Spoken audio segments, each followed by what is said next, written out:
영광의 하나님을 뵙는 복된 주일 예배의 자리에 나오신 성도 여러분을 환영합니다. 몇 가지 교회 소식 알려드리도록 하겠습니다. 우리는 지진이 일어난 튀르키예와 시리아에 지금 수많은 사상자가 일어난 소식을 매일 듣고 있습니다. 이를 구하기 위해서 성금을 모금하고 있는데, 물론 교회는 신속하게 또 대응할 필요가 있어서 빨리 보내려고 합니다만은 다음 주일까지 성금 모금한 성금을 보내도록 그렇게 하겠습니다. 오늘 예배 후에는 친교실에 친교가 준비되어 있습니다. 우리 함께 즐거운 교제 나누시고 가시기 바랍니다. 이제 사도신경으로 우리의 신앙을 하나님 앞에 고백하심으로 2월 19일 주일 예배 하나님 앞에 드리겠습니다. 전능하사 천지를 만드신 하나님 아버지를 내가 믿사오며 그의 아들 우리 주 예수 그리스도를 믿사오니 이는 성령으로 잉태하사 동정녀 마리아에게 나시고 본디오 빌라도에게 고난을 받으사 십자가에 못 박혀 죽으시고 장사한 지 사흘 만에 죽은 자 가운데서 다시 살아나시며 하늘에 오르사 전능하신 하나님 우편에 앉아 계시다가 저리로서 산 자와 죽은 자를 심판하러 오시리라. 성령을 믿사오며 거룩한 공예와 성도가 서로 교통하는 것과 죄를 사하여 주시는 것과 몸이 다시 사는 것과 영원히 사는 것을 믿사옵나이다. 아멘. 우리 다 함께 일어나셔서 찬송가 14장 우리 하나님을 찬송하겠습니다.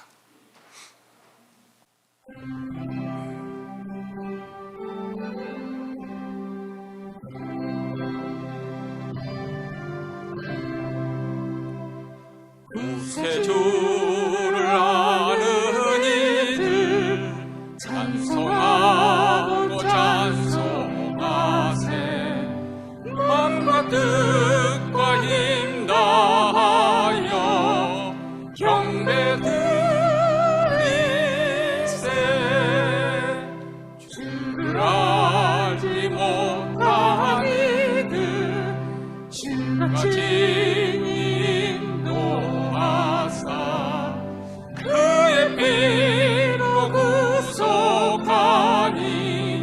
찬송하지라.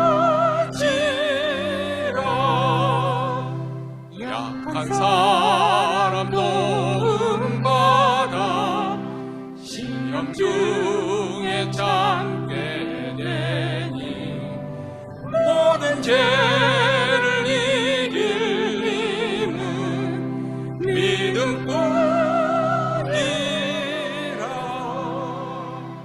진리 대신 우리 주는 영원토록 변함없네. 성도들아 주를 믿어 길이 선일세.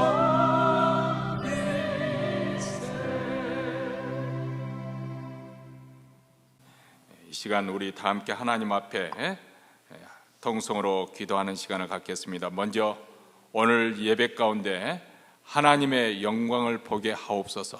주의 영광이 나타난 주일 예배 이루어질 수 있도록 몬트레에 있는 모든 교회들, 특별히 우리 한인교회 예배 가운데 우리 하나님의 임재가 생생하게 느껴지는 주일 예배가 되어지기를 원하고, 그 영광에 사로잡히고 그 기이한 빛에 또 압도되는 주일 예배가 이루어질 수 있도록 주여 주의 영광을 보게 하옵소서.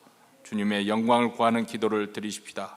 두 번째로는 지금 세상은 전쟁과 또 지진의 난리의 모든 일들이 우리에게 혼란스럽게 하고 있습니다. 하나님, 이러한 가운데서도 하나님의 교회들을 주님께서 새롭게 하시고 각성시키고 부흥시켜 주셔서 복음의 역사가 중단되지 않냐고 더욱더 힘있게 전파되고 증거되기를 원합니다. 이 몬트레이 지역에 모든 교회들에 부흥을 주시고 말씀과 기도에 크게 흥황할 수 있도록, 그래서 복음이 믿지 않는 자들에게 전파되어서 수많은 영혼들이 주께 돌아오는 역사가 일어날 수 있도록 위해서 기도하십시다. 세 번째로는 우리 자신과 우리 가정 간절히 소원하는 기도 제목을 하나님께 아뢰며, 또 우리 성도들 가운데 병상에 계신 분들, 또 바깥 출입이 어려운 권사님들 그리고 어려운 일을 만나 공경에 빠진 가정들에게 우리 하나님 치유의 손길로 함께 하시고 회복시키시는 하나님의 은혜가 있게 하옵소서. 이러한 기도 제목을 가지고 다 함께 하나님 앞에 통성으로 기도하겠습니다.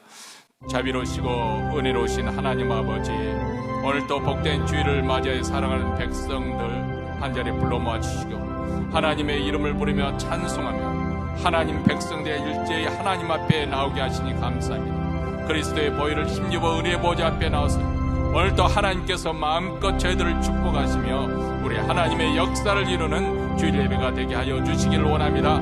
하나님의 영광이 충만하게 나타나는 주일 예배가 되게 하옵소서. 원태되는 모든 교회들, 특별히 우리 한인교회 아버지 주일 예배 가운데 우리 모두 다 하나님의 임재를 생생하게 경험할 수 있도록 주여 주의 영광을 보게 하옵소서. 우리 하나님의 영광의 빛에 사로잡히고 그 거룩에 사로잡아 아버지를 압도되는 주일 예배가 이루어지기를 간절히 원하고 기도합니다. 하나님 아버지, 매일매일 난리와 또 아버지의 전쟁의 소문으로 해서 하나님 우리의 마음이 신란하고 아주 극계의 혼란스러운 상황 속에 있지만 이런 가운데서도 하나님의 교회를 아버지 주께서 불쌍히 여기시고 복음의 역사가 이루어질 수 있도록 우리 하나님 부흥케 하여 주시기를 원합니다. 새로운 은혜로 각성시켜 주시고 하나님의 은혜 가운데 아버지의 말씀과 기도로 크게 흥황하여 아버지 하나님의 이모들에게도 부흥의 바람이 불기를 원합니다. 교회마다 새로워 충만케 되는 아름다운 은혜의 역사가 일어나게 하시고 복음의 역사를 이루어서 많은 영혼들이 주께 돌아오는 부흥이 임하게 하여 주시옵기를 원합니다. 오늘도 우리 가정의 기도 제목을 가지고 주님 앞에 나옵니다. 자녀들과 손주들을 위해서 기도하는 성도들의 기도를 들으시옵시고 우리 하나님 아버지여 저들에게 하나님의 사람으로 하나님의 은혜 속에 있게 하시고 모든 위태한 길에서 지켜보호하여 주시기를 원합니다. 하나님 아버지, 특별히 병상에 누워 계신 분들, 아프신 분들 아버지 축복하며 기도합니다. 우리 주 하나님 아버지 저들을 긍휼히 여겨주셔서 오늘도 아버지 하나님의 생명으로 충만케 하시던 모든 지체와 아버지의 복과 그리고 세포세포나 하나님의 은혜 가운데 병과 물리치고 아버지 쫓겨나가는 귀한 역사가 있게 하시고 가정마다 치유되고 회복되는 은혜가 오늘도 충만하게 나타나게 하여 주셨기를 간절히 원하고 기도하오니 오 하나님의 은혜 가운데 하나님의 역사가 이루어지는 아버지 주일 예배가 되도록 주님 주께서 은혜와 자비와 긍휼을 베풀어 주시옵소서. 하늘에 계신 우리 아버지여, 이름이 거룩히 여김을 받으시오며 나라에 임하옵시며 뜻이 하늘에서 이룬 것 같이 땅에서도 이루어지이다. 오늘날 우리에게 일용할 양식을 주옵시고 우리가 우리에게 죄진 자를 사하여 준 것 같이 우리 죄를 사하여 주옵시고 우리를 시험에 들게 하지 마옵시고 다만 악에서 구하옵소서. 대개 나라와 권세의 영광이 아버지께 영원히 싸움나이다. 아멘. 오늘 우리에게 주신 하나님 말씀 보겠습니다. 창세기 33장 18절부터 34장 17절까지 우리 다 같이 한 목소리로 읽겠습니다. 야곱이 밧단 아람에서부터 평안히 가나안 땅 세겜성에 이르러 성 앞에 그 장막을 치고 그 장막 친 밭을 세겜의 아비 하모르의 아들들의 손에서 은 100개로 사고 거기 단을 쌓고 그 이름을 엘로헤 이스라엘이라 하였더라. 레아가 야곱에게 낳은 딸 디나가 그 땅 여자를 보러 나갔더니 히위 족속 즉 하몰의 아들 그 땅 주장 세겜이 그를 보고 끌어들여 강간하여 욕되게 하고 그 마음이 깊이 야곱의 딸 디나에게 연연하며 그 소녀를 사랑하여 그의 마음을 말로 위로하고 그 아비 하몰에게 청하여 가로되 이 소녀를 내 아내로 얻게 하여 주소서 하였더라. 야곱이 그 딸 디나를 그가 더럽혔다 함을 들었으나 자기 아들들이 들에서 목축함으로 그들이 돌아오기까지 잠잠하였고 세겜의 아비 하몰은 야곱에게 말하러 왔으며 야곱의 아들들은 들에서 이를 듣고 돌아와서 사람이 근심하고 심히 노하였으니 이는 세겜이 야곱의 딸을 강간하여 이스라엘에게 부끄러운 일 곧 행치 못할 일을 행하였음이더라. 하몰이 그들에게 이르되 내 아들 세겜이 마음으로 너희 딸을 연연하여 하니 원컨대 그를 세겜에게 주어 아내를 삼게 하라. 너희가 우리와 통혼하여 너희 딸을 우리에게 주며 우리 딸을 너희가 취하고 너희가 우리와 함께 거하되 땅이 너희 앞에 있으니 여기 머물러 매매하며 여기서 기업을 얻으라 하고 세겜도 디나의 아비와 남형들에게 이르되 나로 너에게 은혜를 입게 하라. 너희가 내게 청구하는 것은 내가 수응하리니 이 소녀만 내게 주어 아내가 되게 하라. 아무리 큰 빅물과 애물을 청구할지라도 너희가 내게 말한 대로 수응하리라. 야곱의 아들들이 세겜과 그 아비 하몰에게 속여 대답하였으니 이는 세겜이 그 누이 디나를 더럽혔음이라. 야곱의 아들들이 그들에게 말하되 우리는 그리하지 못하겠노라. 할례 받지 아니한 사람에게 우리 누이를 줄 수 없노니 이는 우리의 수욕이 됨이니라. 그런지 이같이 하면 너희에게 허락하리라. 만일 너희 중 남자가 다 할례를 받고 우리같이 되면 우리 딸을 너희에게 주며 너희 딸을 우리같이 하며 우리와 함께 가여 한 민족이 되려니와 너희가 만일 우리를 듣지 아니하고 할례를 받지 아니하면 우리는 곧 우리 딸을 데리고 가리라. 아멘.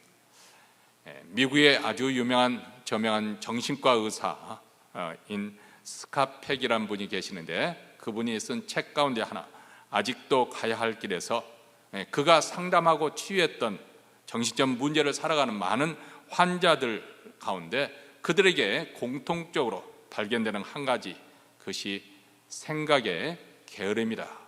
그런 표현을 썼습니다. 결국 생각의 게으름 때문에 그들이 가지고 있는 병적인 생각, 그리고 파괴적인 그 생각의 감옥에서 빠져나오지 못하고 계속 비참한 인생을 살고 있다는 것입니다.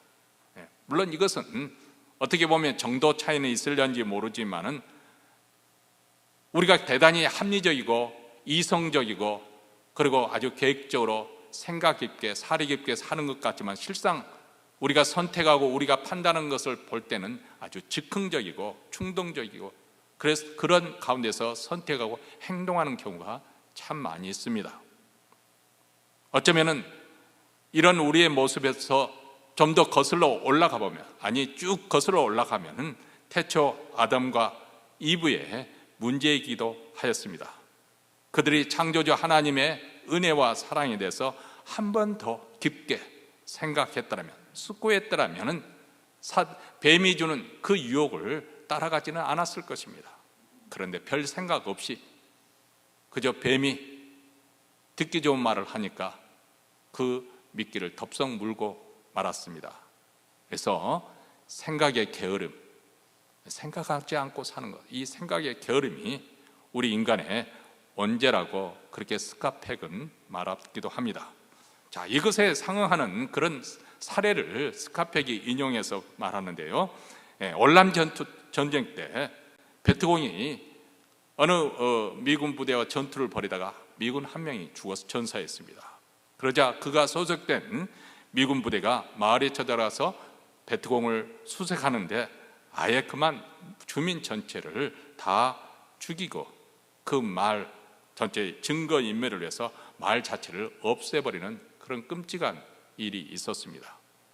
이게 크게 문제가 되어서 미국 국회에서도 청문회가 열리고 또 이 사건을 조사하는 조사관의 일원으로 참여했던 이 스카펙 의사는 그 사건에 관련됐던 군인들을 면담을 했었는데 그들 모두 다 이에 대해서 전혀 죄의식을 느끼지 못하는 그런 충격적인 사실을 발견했다고 합니다.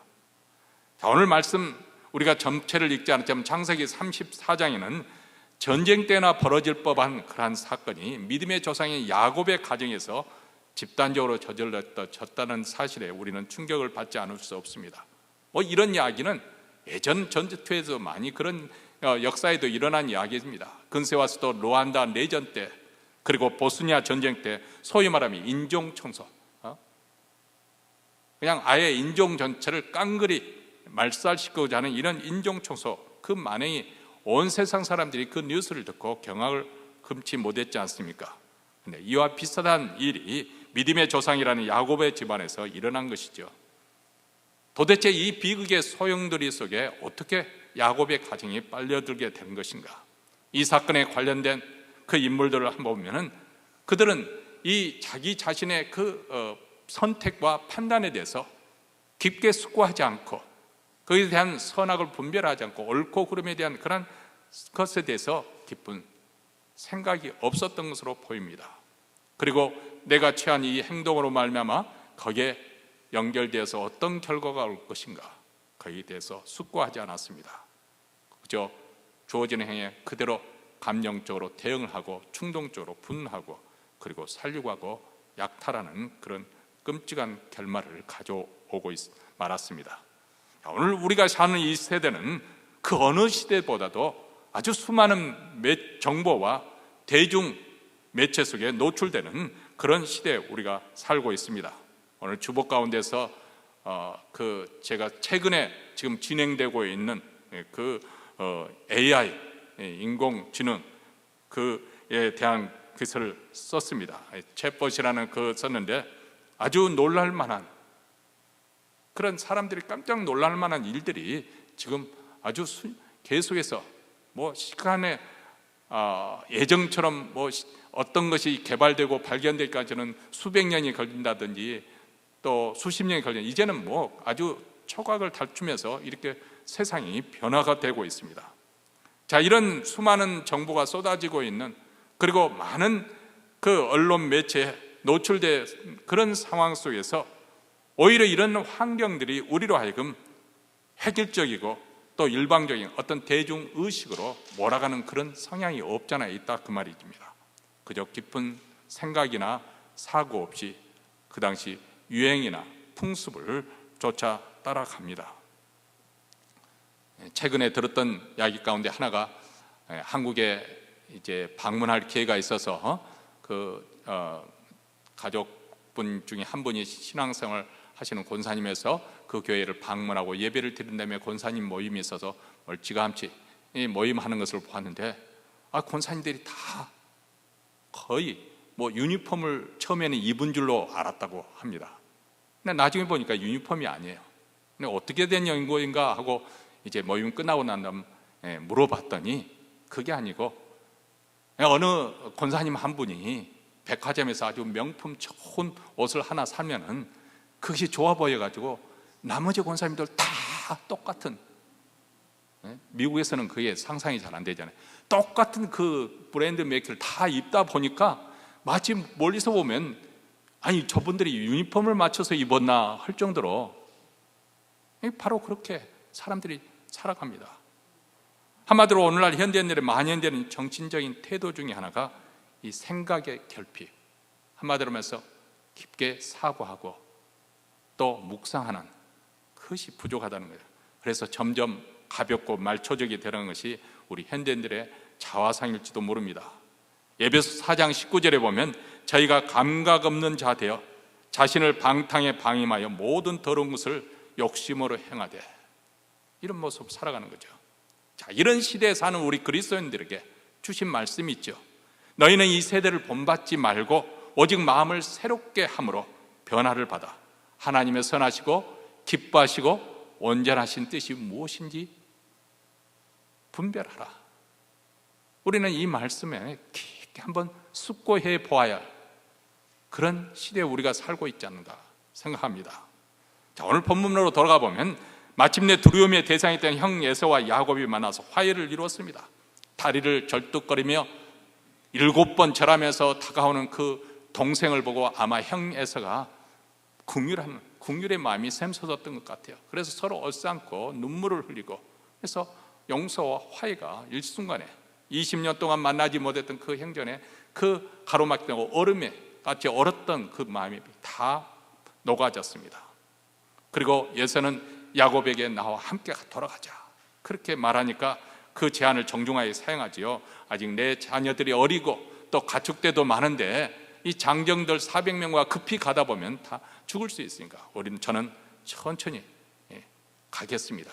그러면 내가 호의 겸 길잡이로 몇 명 그 장정을 남겨놓고 가겠다니까 그것도 사용합니다. 우리가 천천히 가서 세일에서 형 에서를 만나겠습니다. 그런데 사실 야곱은 형 에서 그 세일에 갈 마음이 전혀 없었습니다. 아마도 형 에서와 자기가 여전히 화해가 이루어졌지만은 언제든지 이 화해라는 것이 변할 수도 있다, 이런 관계가 변할 수도 있다, 아니면 형과 나하고는 너무 기질이 다르기 때문에 또다시 충돌할 수 있다, 그것을 염려했는지도 모르겠습니다만은 어쨌든 세일이 아니라 숫곳이라는 곳으로 거기 갑니다. 아마 성경학자들이 연구하면 거의 2년 동안 스콧에 머물렀지 않았을까. 그리고 난 다음 세겜이라는 곳으로 요단강을 건너서 정착을 하게 되고 거기서 한 8년을 그렇게 머물게 됩니다. 다시 말하면 원래 목적지였던, 원래 가야 했던 베델로 가기까지 10년이라는 세월이 걸린 거죠. 33장 18절에 야곱이 밧단 아람, 그러니까 하란 땅에서부터 평안히 가나안 땅 세겜 성읍에 이르러 그 성읍에 장막을 치고, 그렇게 말합니다. 장막을 친다는 그곳에서 정착을 해가고 있다, 그런 모습입니다. 정작 문제는 여기서부터 시작이죠. 형 에사와의 불화를 해결한 야곱이 사실 이제 그에게 남은 것이라고 했다면 오래전에 하나님께 서원했던 내용을 지켜야 할 것이 그에게는 아직 남아있는 것이죠. 그것은 바로 에서의 칼날을 빼서 하란 땅으로 도망갈 때 어느 곳에서 그날 밤 머물면서 잠을 자는데, 돌베개를 베고 잠을 자는 건데 천사들이 사닥다리 위에서 오르락내리락 하는 그런 하나님을 대면하는 그런 꿈을 꾸었습니다. 그때 야곱이 깨어나서 하나님께 소원을 합니다. 그게 창세기 28장에 나오는 내용입니다. 야곱이 서원하여 가로되 하나님이 나와 함께 계시사 내가 가는 이 길에서 나를 지키시고 먹을 양식과 입을 옷을 주사 나로 평안히 아비 집에 돌아오게 가게 하시오면 여호와께서 나의 하나님이 되실 것이요 내가 기둥으로 세운 이 돌이 하나님의 전이 될 것이요 하나님께서 내게 주신 모든 것에서 10분의 1을 내가 반드시 하나님께 드리겠나이다 했더라. 자, 여기 보면 하나님께 소원을 드리면서 조건을 달았으면, 첫째, 하나님께서 저와 함께 하시면, 저희 가는 길에서 저를 지켜주시면, 그리고 저에게 먹을 것과 입을 것을 주시면, 그리고 제가 다시 안전하게 아버지 집 고향으로 돌아오게 하시면, 요즘으로 말하면 하나님께 간구를 한 거죠. 이러한 것을 들어주시기 바랍니다. 사실 지나놓고 보니까 하나님께서 야곱의 기도를 다 들어주셨습니다. 넘치도록 들어주셨어요. 그는 큰 부자가 되었고 또 큰 가족을 이루었고, 그리고 위기가 있었지만 그 위기를 잘 넘길 수가 있었습니다. 이제 그가 지켜야 될 것은 그가 소원했던 내용이죠. 그것은 무엇입니까? 첫째로 하나님이 저의 하나님이 될 것이다. 하나님을 섬기겠습니다. 두 번째는 내가 세운 이 돌기둥, 여기에 하나님의 전을 세우겠습니다. 하나님을 예배하는 초소를 세우겠습니다.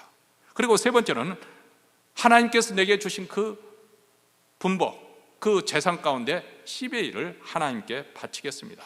자, 이 모든 것은 하나님께서 강요한 것이 아니라, 내가 들어줄 테니까 이렇게 할래, 그런 것이 아니라 야곱이 자원해서 하나님께 약속을 한 것이지요.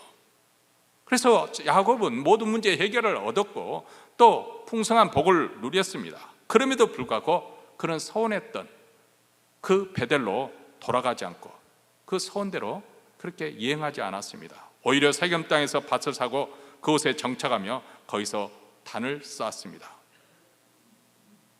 그는 세겜에 정착할 것이 아니고 베델로 올라가야 했었습니다.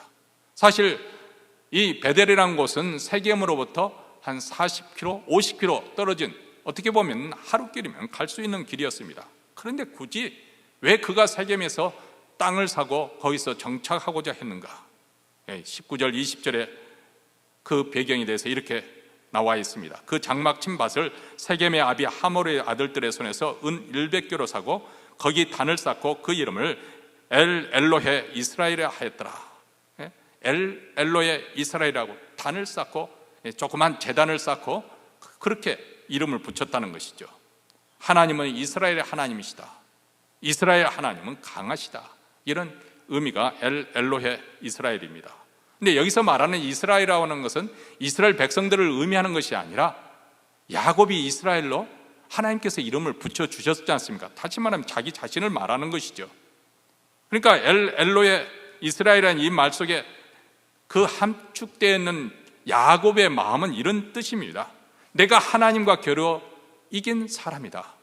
그래서 이 이름, 이스라엘이라는 이름을 받은 사람인데 이제는 누구와 겨뤄도 나는 자신이 있다. 앞으로 어떤 어려움이 와도 나는 믿음으로 승리할 자신이 있다. 이런 뜻입니다.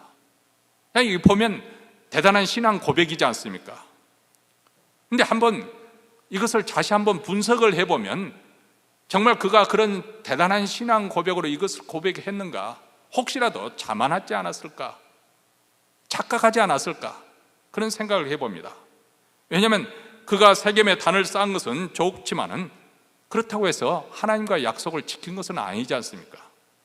약속대로 하면 그는 베들로 가서 하나님의 전을 세워야 했던 것이고, 그것도 작은 제단이 아니라 하나님의 처소 성전을 지어야 했습니다. 그리고 자신의 전 재산 10의 1을 반드시, 그가 말하기를 반드시 바치겠다고 그렇게 약속했었습니다. 근데 왜 그는 이전에 맹세했던 소원을 지키지 않고 이렇게 뭉무작거리면서 뭉개고 있는 것일까요?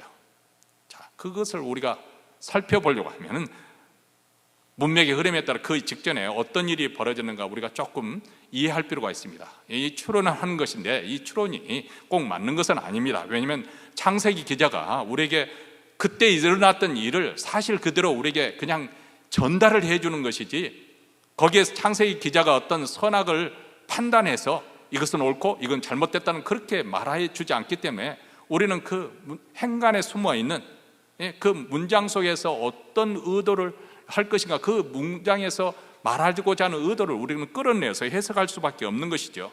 자, 32장으로 거슬러 올라가 보면 야곱이 에서의 마음을 누그러뜨리기 위해서 무엇을 준비했습니까? 엄청난 예물을 준비했습니다. 요즘으로 말하면 과장이 아니라 요즘으로 하면 한 100만 불 정도 되는 그런 액수니까, 웬만한 부자라도 100만 불을 선물로 보낸다는 건 엄청난 희생을 말하는 것이겠죠. 그렇죠? 에서는 나는 내가 가지고 있는 거 조가다 했지만은 야곱이 아주 애써 강요하면서 받으라고 그렇게 했잖아요.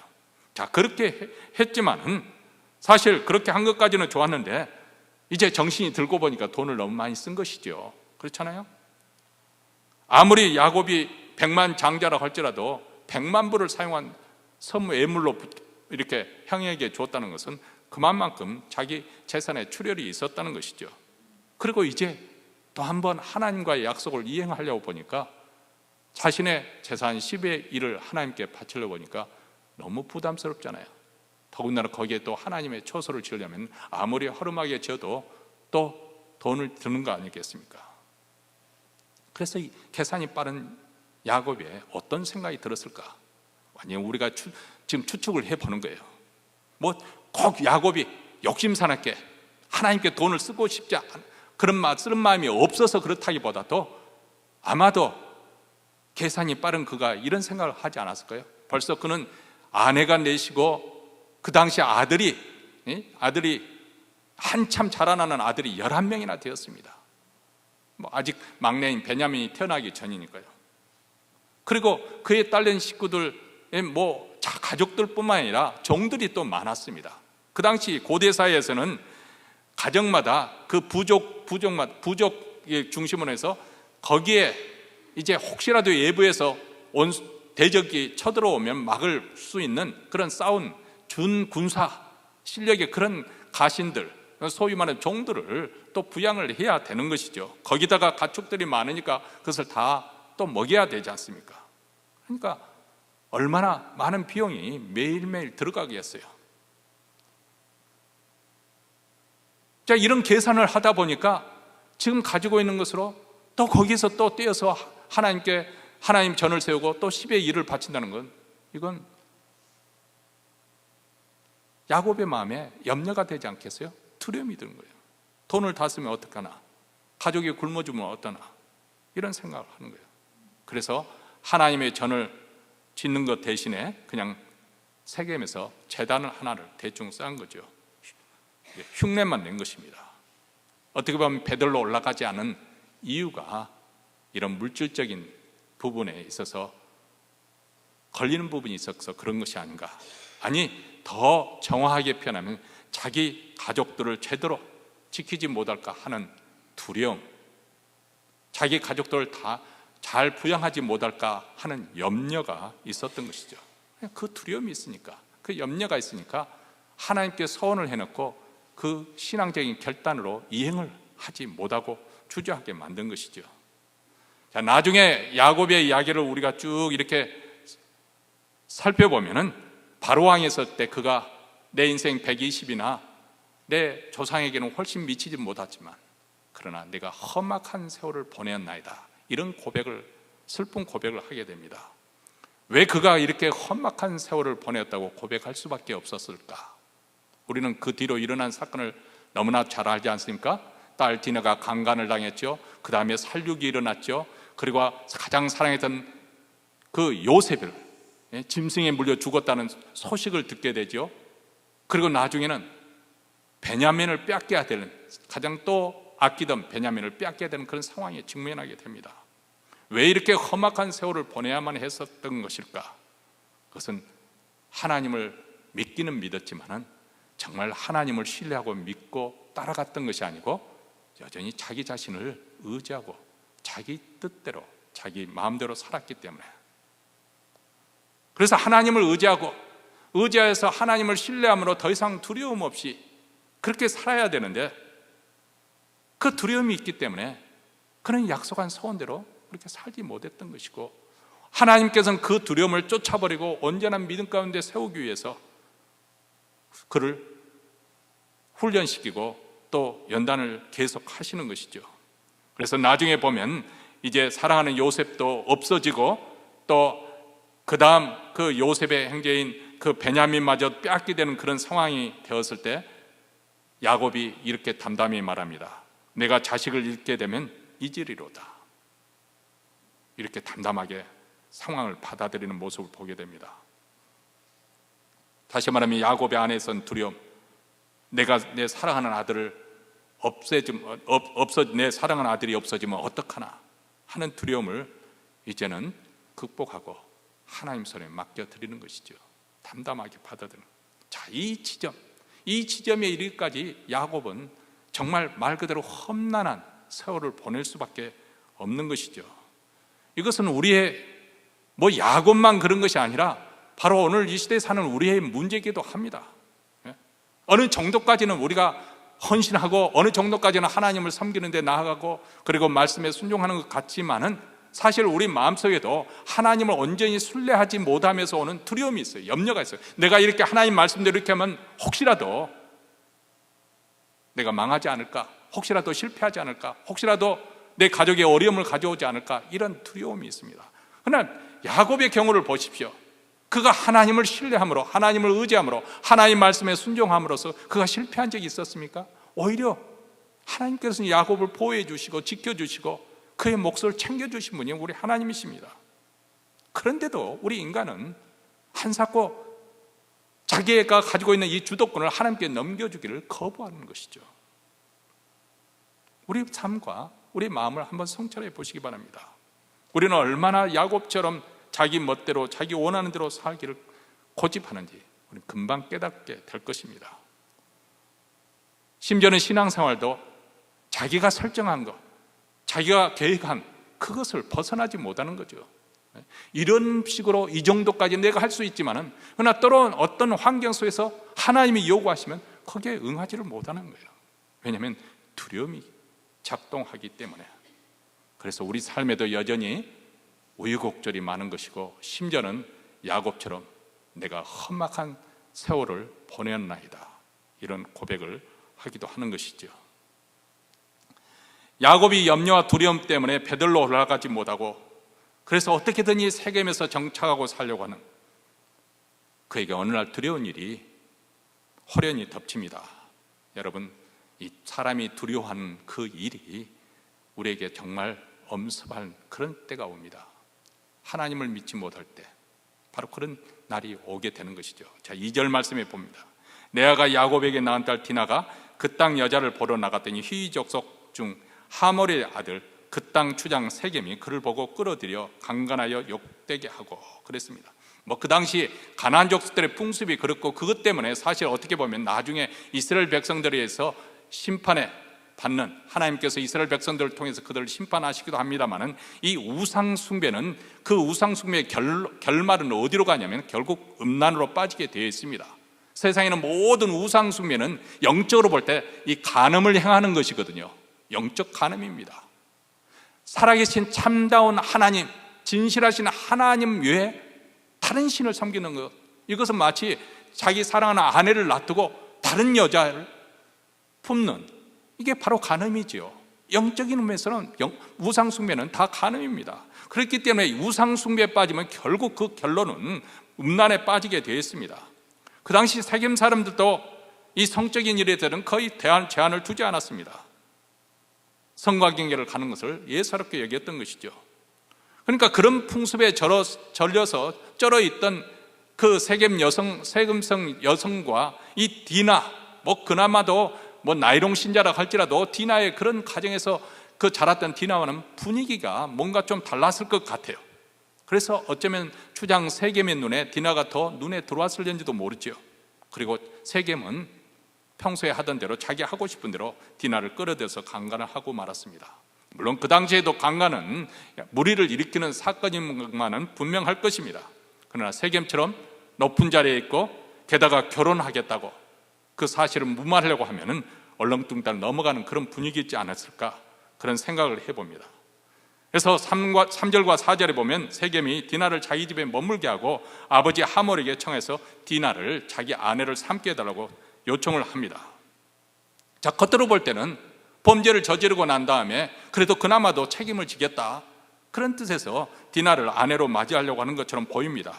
그러나 여러분, 강간은 결코 진실한 사랑의 모습이 아닙니다. 진실한 사랑은 오래 참는 것이고 상대에게 무례히 행치 않는 것입니다. 사실 세겜이 저지른 죄악은 오늘날로 말하면 성폭행에 강제 구금에 그리고 권력남용과 직무유기에 해당되는 아주 중한 범죄입니다. 그런데 세겜을 보세요. 이 일에 대해서 조금의 일말의 양심의 가책을 갖지 않습니다. 어떤 죄책감을 갖거나 그래서 뉘우침도 없습니다. 사실 그가 디나에게 청혼하기 전에 그가 했어야 될 것은 무엇이었습니까? 일은 일어났지만은 납작 엎드려서 용서를 구해야 했던 것이죠. 그런데 여기 보면 돈으로만 해결하려고 해요. 12절에 이 소녀만 내게 되어 아내가 되게 하라. 아무리 큰 빅물과 애물을 청구할지라도 너희가 내가 말한 대로 수응하리라. 이 세겜의 그 문제 해결의 접근 방식은 오늘 이 시대도 별로 달라진 것도 없습니다. 자식이 어떤 사고를 치면은 정말 부모로서 정중하게 사과를 해야 될 그런 상황인데도 불구하고 오늘 잘못했습니까? 그래, 우리가 잘못했다. 돈 주겠다. 피해보상 해주겠다. 이런 식으로 정말 말 그대로 얼빠진 부모들이 참 많이 있습니다. 이게 얼마만큼 물질에 쩔어 있는지, 물질주의에 쩔어 있는지 본인 자신도 의식을 못하는 거예요. 돈으로 다 해결할 수 있다고 생각하는 것이죠. 다시 말하면 양심이 완전히 상실된 그런 시대에 우리가 살고 있지 않습니까? 그리고 이런 시대에 우리가 살고 있기 때문에 믿는 사람이든 안 믿는 사람이든 얼마든지 우리 가운데, 우리 가정에 이 비극의 소용돌이에 휘말릴 수 있다는 것이 사실 또 어떻게 보면 실제적입니다. 성경은 실제 사건을 우리에게 기록해 주고 있는 거예요. 믿는 가정에서 어려운 일은 다 피해가고 일어나지 않고 그러는 것이 아니라 믿는 가정에도 얼마든지 이런 비극이 일어날 수 있다는 것을 보여주고 있는 것이고, 디나처럼 날벼락을 받을 수도 있다는 거예요. 여러분, 미국을 보시기 바랍니다.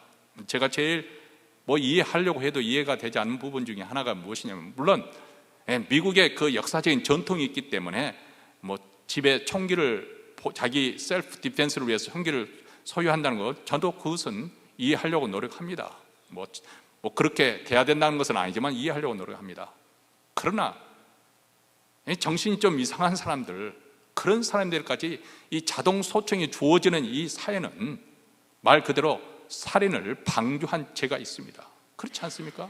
그 사람들이 총기를 가지고 그냥 대학교에 들어가서 자기하고는 상관이 없는 사람들인데 무작위로 난사를 해서 죽이는 거예요. 초등학교에 들어가서 어린아이들을 그렇게 하는, 바로 이 사회가 그런 사회 아닙니까?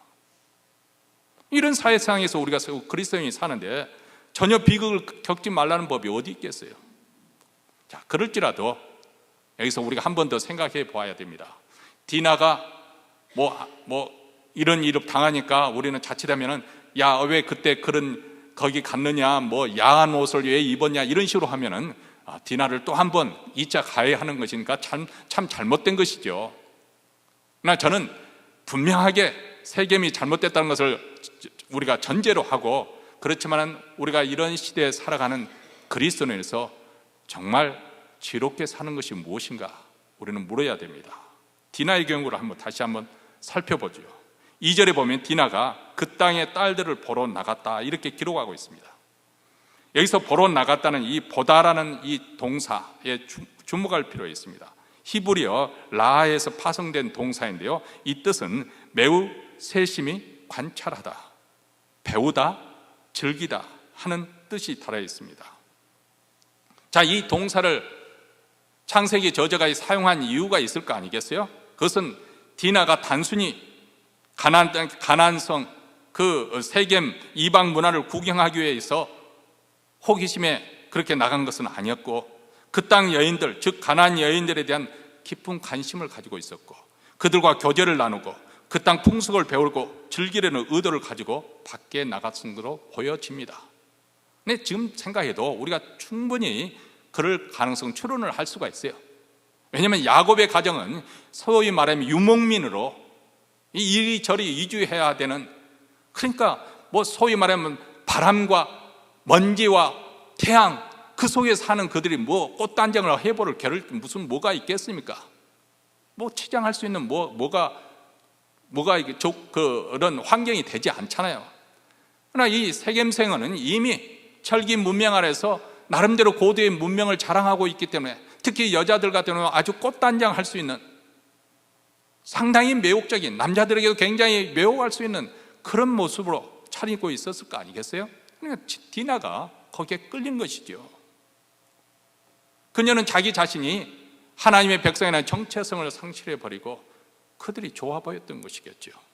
아니, 10대이기 때문에 얼마든지 그런 호기심을 가질 수가 있고, 또 부모가 일러도 말을 잘 듣지 않는 그런 나이이기도 합니다. 그럼에도 불구하고 부모는 이에 대해서 가르쳐야 했고 경고를 해야 했습니다. 듣든지 안 듣든지. 우리는 가나안 족속들로 구별된 하나님의 백성으로 구별된, 그래서 우리는 아브라함의 그 약속에 따라서 우리는 할례를 받는 그런 하나님의 백성인 것을 그들에게 가르쳐야 했음에도 불구하고 별로 야곱 자신도 그에 대해서 의식이 별로 없었던 것 같습니다. 그저 자녀들이 이 세상에서 잘 적응하고 성공하는데 그것으로 만족했던 것 같습니다. 여러분, 세상은 언제나 화려하게 보입니다. 그렇지 않습니까? 교회 안에서 찾아볼 수 없는 온갖 즐거움과 그리고 재미가 주어질 것처럼 그렇게 항상 유혹을 하지요. 어떻게 보면 이스라엘 백성들이 광야 생활을 하면서 매일 먹는 게 만나니까 그 만나에 질리지 않습니까? 처음에는 너무나도 희한하니까 아침에 일어나면 그 이슬이 거친 다음에 보니까 하얀 씨앗 같은 것이 그 풀 위에 봉울봉울 땅 위에 있는 것을 보고, 야, 이것이 무엇이냐? 그래서 만나거든요. What is this? 그래서 만나했거든요. 희한해서 그것을 가지고 뭐 볶아서도 먹어도 그렇게 달기 때문에 맛있고, 지져서 먹고 뭐 구워서 먹고 삶아서 먹고 그렇게 먹었는데, 그런데 1년 12달 계속 먹다 보니까 나중에는 소위 말하면 별식을 먹고 싶은 거예요. 이게 심리가 우리에게도 똑같습니다. 하나님의 은혜가 참으로 좋습니다. 하나님의 교회에서 예배 드릴 때 참으로 만족합니다. 그럼에도 불구하고 그것으로 만족하지 못하는 우리 인간의 타락한 본성 속에서 세상을 즐기고 싶어하는 이 마음, 이 미련, 이것을 버리지 못하고 살아가는 것이 우리 인생입니다. 그런데 오늘 디나의 사건은 우리 자신이 하나님의 백성됨을 잃어버리고 세상 문화를 추종하게 될 때, 그것을 탐닉하게 될 때 얼마나 위험할 수 있는가 하는 것을 다시 한번 각성시켜주는 반면교사와 같습니다. 여기서 우리가 한 번 더 생각해야 됩니다. 세상 사람들 보기에 우리 믿는 자들이 별로 시시해 보이고 매력적이지 못할 것지 모르지만 하나님의 백성됨이 얼마나 영광스럽고 복된 것인지 한 번 더 우리는 숙고해 보아야 됩니다. 우리는 하나님 나라에 속한 사람이지 이 세상에 속한 사람들이 아닙니다. 이 세상은 우리가 잠시 거쳐가는 곳이에요. 그렇기 때문에 우리는 이 세상 문화를 추종해서는 안 되는 거예요. 이 세상에 살면서 우리는 오히려 하나님 백성답게 그들과 구별을 하는 것, 그것에 대해서 오히려 자부심을 가져야 되는 거예요. 아, 저 사람들은 정말 멋지게 살구나, 나도 저렇게 멋있게 살았으면 하고, 도덕적으로 윤리적으로 그것을 다 팽개쳐 보려 하고 싶은 대로 그렇게 사는 것이 멋있는 인생이 아니라 거룩을 스스로 지키며 사는 것, 하나님께서 하신 그 말씀에 순종하며 사는 것이 우리 인생의 최고의 가치를 지키고 또 가장 그것이 하나님 앞에서 멋있는 인생이라는 것을 우리는 생각해야 됩니다. 우리가 하나님의 말씀에 따라 그 계명에 따라 순종하는 사는 것이 어쩌면 우리 자신과 우리 가족의 울타리가 쳐주고 우리를 보호해 줄 수 있는 울타리가 되어주는 것이죠. 자, 그런데 이 사건이 일어났을 때 야곱은 이 사건을 듣고 잠잠했다고 그런 반응을 했다고 했습니다. 왜냐하면 장성한 자녀들이 양떼를 치려고 멀리 떠나 있기 때문에 사실 이제 늙은이가 된 이 야곱이 어떻게 무엇을 할 수가 있었겠어요. 어쩌면 문제가 더 확대되기를 원치 않았을는지도 모릅니다. 세겜에 정치하는 것이 이 문제로 방해받지 않았기를 또 원하는 마음도 있었을는지도 모르겠습니다. 근데 이것은 상당히 어떤 의미에서는 비겁한 것이잖아요. 그렇죠? 자기 딸이 성폭행을 당했는데 침묵하고 있다는 것은 아버지로서 지금 마땅한 태도가 아닌 것만은 분명합니다. 자, 이러면은 어쩌면은 할아버지 아브라함과 아버지 이삭을 쏙 빼닮은 것 같아요. 이게 가정 내름인 것 같습니다. 왜냐하면 그들도 자기 아내를 누이동성이라고 그렇게 말했잖아요. 누이긴 어떤 의미에서는 맞죠. 뭐 사촌 누이이기도 하고 뭐 이런 식으로 하니까 맞는데 진실은 아니에요. 자기 아내잖아요, 현재. 그래가지고 자기 말에 의해서, 누이라는 그 말에 의해서 아내를 오히려 뺏기고 맙니다. 그러고도 힘이 없으니까, 왕이 그렇게 뺏어가는데 어떻게 할 수가 없으니까 잠잠히 있는 그런 모습이잖아요. 딱 지금 야곱이 그런 모습이에요. 하나님께서 개입해서 간섭해 주지 않으면 큰일 날 뻔했던 것이 바로 아브라함에게, 이삭에게 일어났던 사건이 아니겠어요?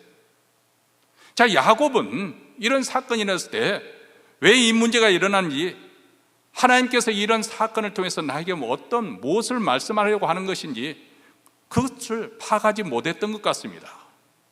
사실 이런 사건이 일어났던 가장 큰 원인이라고 할까, 환경 제공이라는 것은 자기 자신에게 있습니다. 자기가 서원했던 베델로 올라가지 아니하고, 약속했던 그 베델로 올라가지 않고 세겜성에서 엉거주춤하게 정착하고 있었기 때문에, 그리고 이 세겜에서 그들과 적응하면서 그들과 조화롭게 살다가 노력하다 보니까 어떤 의미에서는 하나님을 섬기는 그 영적 삶에서 게을러졌을 수도 있을 거고, 그 신앙에서 흐트러졌을 수도 있습니다. 그래서 분별력이 상실한 그는 이런 일이 벌어지자 어떻게 해야 될지 몰랐던 것이죠.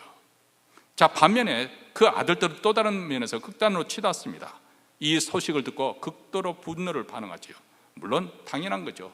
사랑하는 여동생이 강간을 당했다는데 그 오빠들이 극렬히 분노하는 것은 너무나도 당연해 보이고, 또 죄에 대하여 심히 분노하는 것도 당연한 일일 것입니다. 근데 그 문제를 해결하는 과정에서 보면 말 그대로 혈기와 분노와, 그리고 자기들의 충동의 충동의 폭력적인 충동에 의해서 전혀 하나님 백성답지 않은 그런 일을 저지르고 맙니다.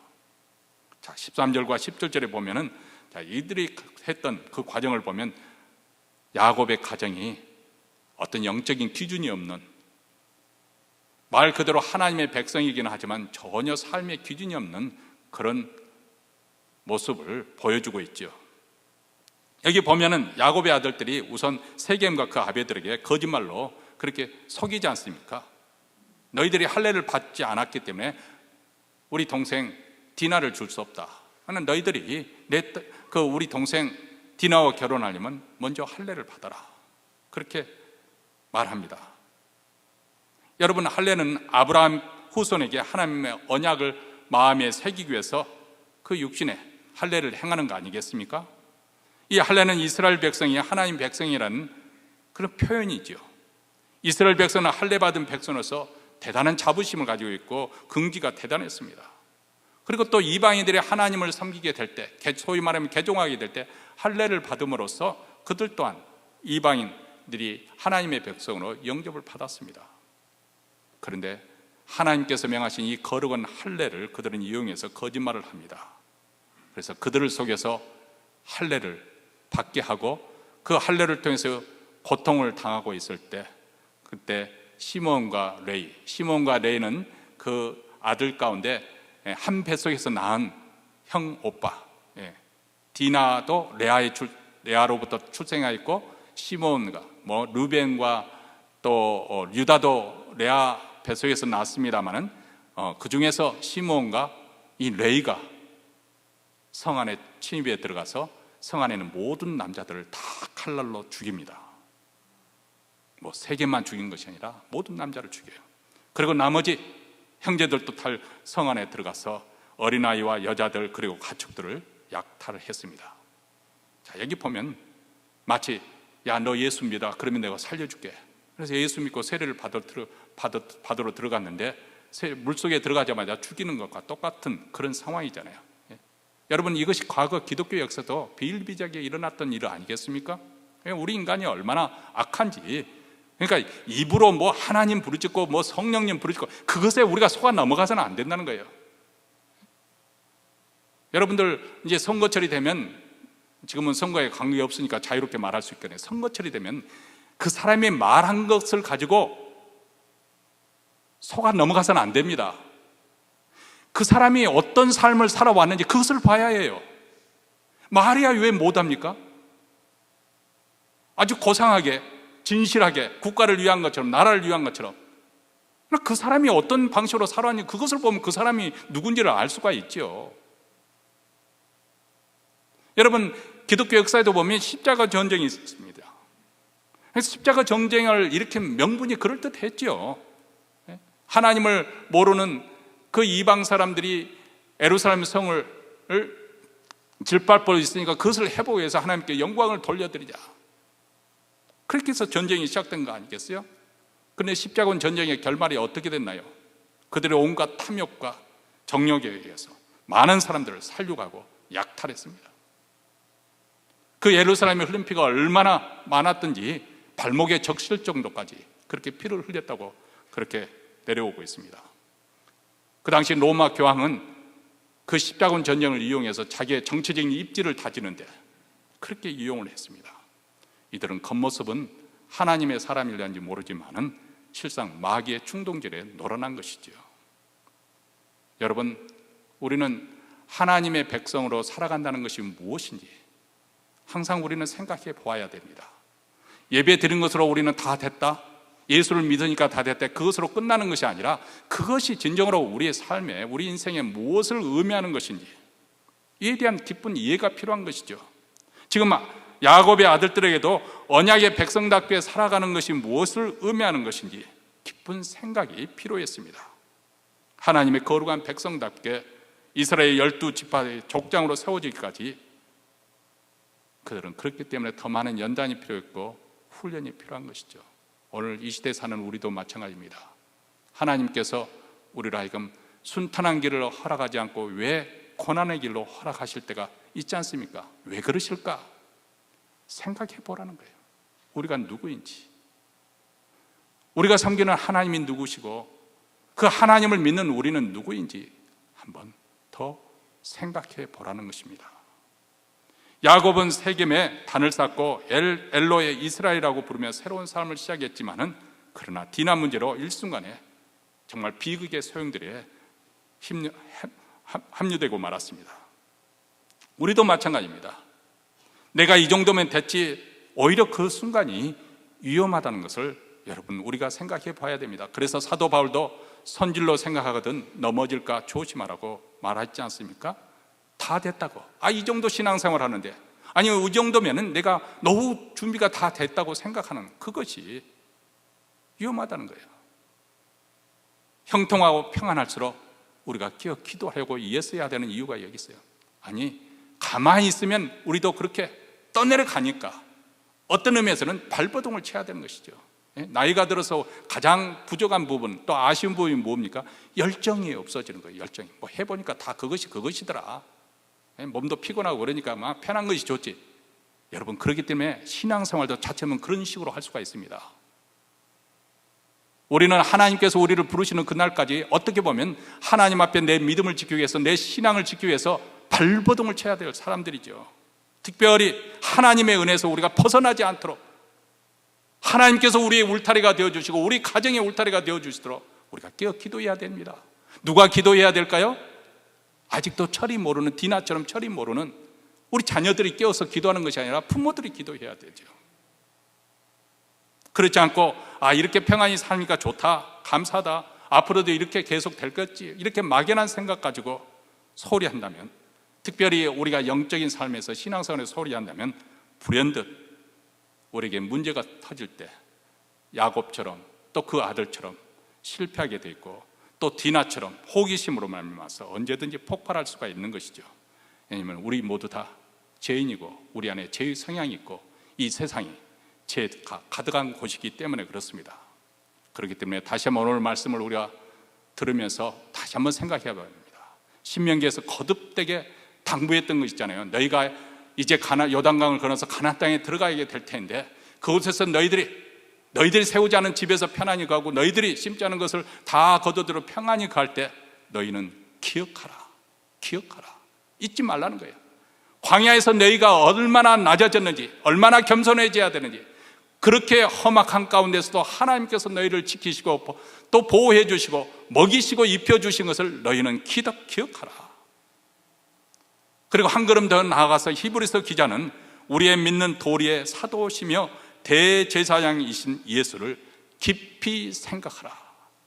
우리의 신앙의 대상이신 예수 그리스도, 하나님의 아들이신 그분이 누구신지, 그분이 우리를 무엇을 하셨는지, 우리를 위해서 무엇을 하셨는지 깊이 생각하라, 묵상하라는 거예요. 그러면 우리는 실족하지 않을 것입니다.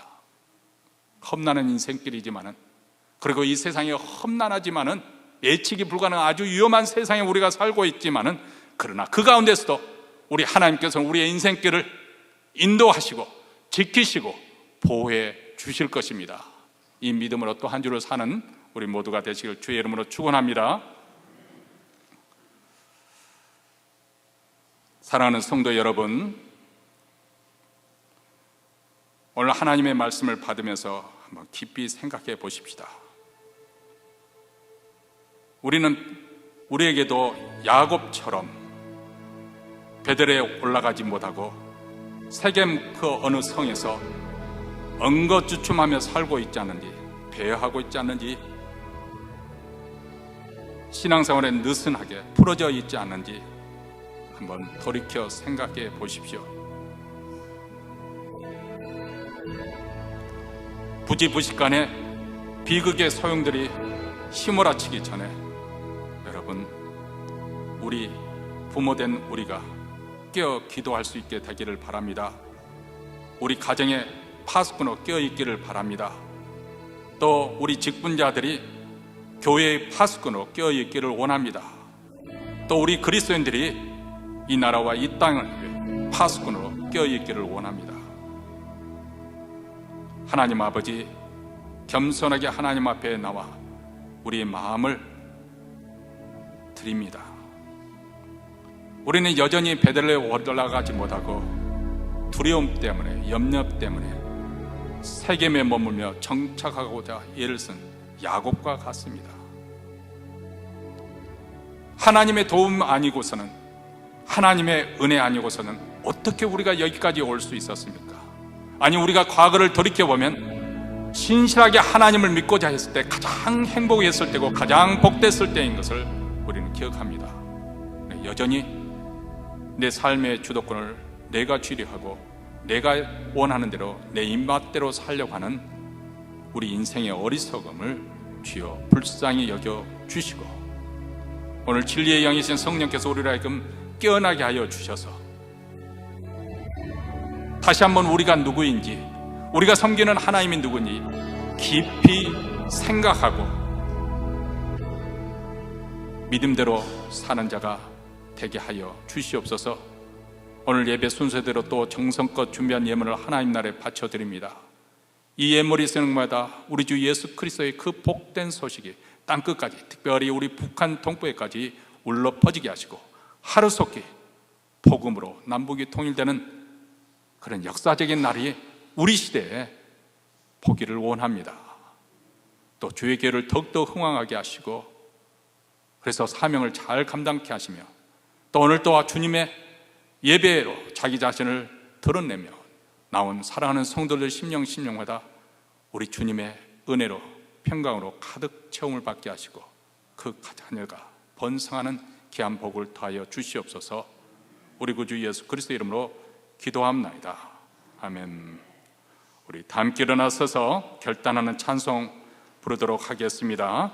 가사의 의미를 생각하시면서 우리 부르십시다.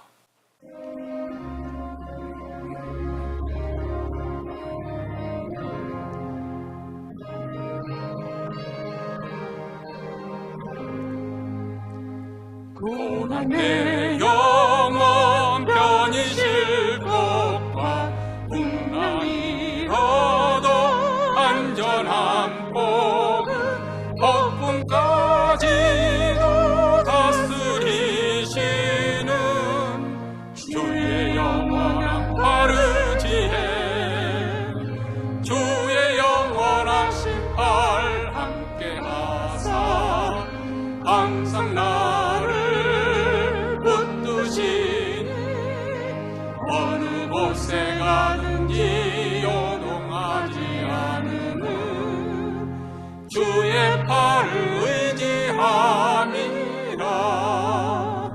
세상 친구들 나를 버려도 예수 늘 함께 동행함으로 주의 은혜가 충만하리니 주의 영원한 바르지혜, 주의 영원한 신발 함께 하사 항상 나를 붙드시니 어느 곳에 가든지 요동하지 않으는 주의 팔을 의지함이라. 나의 믿음이 연약해져도 미리 예비한 힘을 주시며 위태할 때가 안보하시는 주의 영원한 바르지혜, 주의 영원한 신발 함께 하사 항상 나를 붙드시니 어느 곳에 가든지 요동하지 않으는 주의 팔을 의지함이라. 능치 못한 것 주께 없으니 나의 일생을 주께 맡기며 나의 모든 죄 대신 지시는 주의 영원한 바르지혜, 주의 영원한 신발 함께 하사 항상 나를 붙드시니 어느 곳에 가든지 요동하지 않으는 주의 팔을 의지함이라.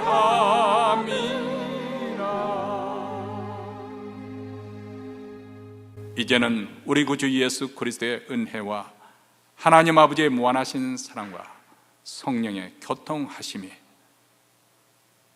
우리가 베들로 올라가기로 다짐하며 더 이상 두려움에 사로잡지 않고 전심으로 하나님을 의뢰하는 삶을 살기로 다짐하며 이 자리를 떠나는 사랑하는 주의 백성들, 그 가정 그리고 그 기업과 교회 위에 영원토록 함께 있을지어다. 아멘.